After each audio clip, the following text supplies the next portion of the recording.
أعوذ بالله من الشيطان الرجيم بسم الله الرحمن الرحيم الحمد لله رب العالمين والصلاة والسلام على سيدنا محمد وعلى آله وصحبه أجمعين.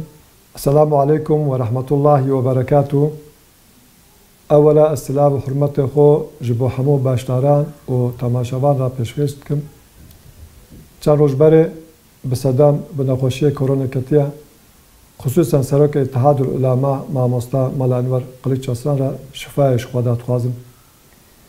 سيدا ومامستين عزيز بيجوان ون كارك بقيمات وبرومات بكتينن أفكار و هذه تدخل قيم مصدوم بندست إن شاء الله في كار و جبو حمو بسكريك ونخوشيان أمته وببا تشارة ودرمان از هذه دكم أف هفدتني عالمان يا هر سال ترتيب دبا جبو أمته إسلامي را ببا وسيلة خير وخوشي وآزادية بيجوان عالم وارث و اميندارن پیغمبرانه دعوا کرن و پروردهی جواک ده بار هر گران لسر ملیوانه دامازراندن جواک فاضل و با اخلاق هو بدست عالمان ممکنه به دنگماین عالمان صدم مرن جواک معنویه دوی وارده جبو چاره سرکرن پسکریکن امت انشالله عالم ما و سرفراز و موفق بن. جبو محافظه قیمت ما اخلاقی و معنوی لازمه شیخ و عالم ما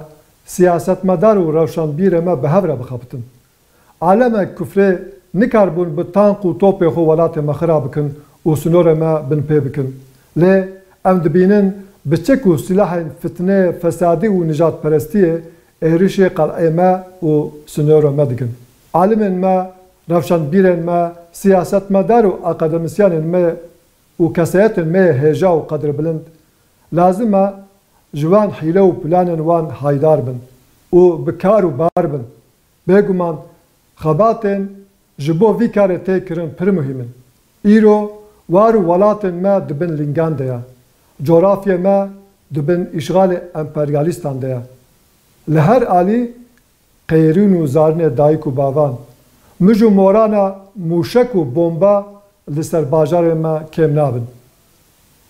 در دمن وهذا لازم ام ترک نقاش و بربری نافخویی خصوصا یا مذهبی و مشابی و قومی بکن. مالسف ام نقاش دناف مدى دبا سبب اختلاف دوبندی شر و حسده. تداوی وی برین معنوی وصفه عالمانه.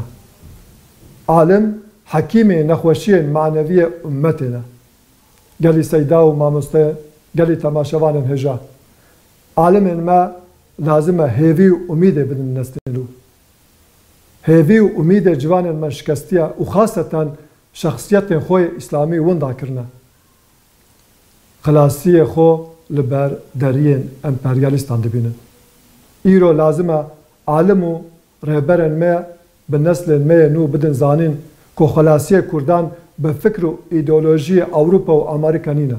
خلاصی کردان بس عدالت اسلام ده. لازمه ام بجوانن خو بدنه هین کرن چاره سری همو درد و کلو کشه ما دنابمه ده. هزن امپریالیست و غلام وان ده تو دمان ده جمره نبونه دوست و جیرو ویده جی نابونه دوست. نیارن اسلامی جبو خو خورت بینن و مسلمان به قوت دبینن ایرو حقارت المقدسات مدکن. امت اسلامی جبر اختلاف و دوبندی کتین آوان ایرو نکارن برسوی وان بدن. حتی حقارت لپیغمبر وان تکرن جبو برسوی وی حقارت جی دنگ وان نابیک. بدل وی چی دبا بلا ببا دوی امت برسوی حقارت که لپیغمبر وان تکرن بدن. او پیغمبر که جان وان جی عزیزتره. زیادتر 100 ساله بیت المقدس به صدام امت پرچپاری بویا و جهاد بلا بویا دبن اشغال سیونیستان ده. ایرو دخوازم به دست ادارهوان امت یه شرف و عزت خو فروتنه وی اشغال به امت بدن قبول کرن. لازم امت وی اشغال قبول نکه. دوی وارده لازم دنگ اول و هری بلند جا عالمان درکه. الحمدلله دوی وارده دنگ عالمان ما بلنده. بس کفر پیلان و پروگرام خو بریا به 10 سالان دانینا جبو خرا کرنه وام پیلان لازمه امت یک وجود با و بو یک دنگه هم بروان پیلانه بسکنه و دنگ خو بلند بکه. سیده و مامۆستایان عزیز، از هەویدارم ئەف هەفدیتن ببن دەستپێک ji بۆ هێشیاریە مسلمان و ئازادی ئومەتê. Ez spasî û pîrozbahiyê xwe pêşkêşê hemû mêvan û beşdaran dikim û hemû ketkar û xizmetkarê bername pîroz dikim. İnşallah di hevdîtinê şeşomîn de ev musîbetê umumî dê rabe û em ê rûberû dîsa werin bi hev. Her şad û bextewar bin, bimînin di xêr û xweşiyê de.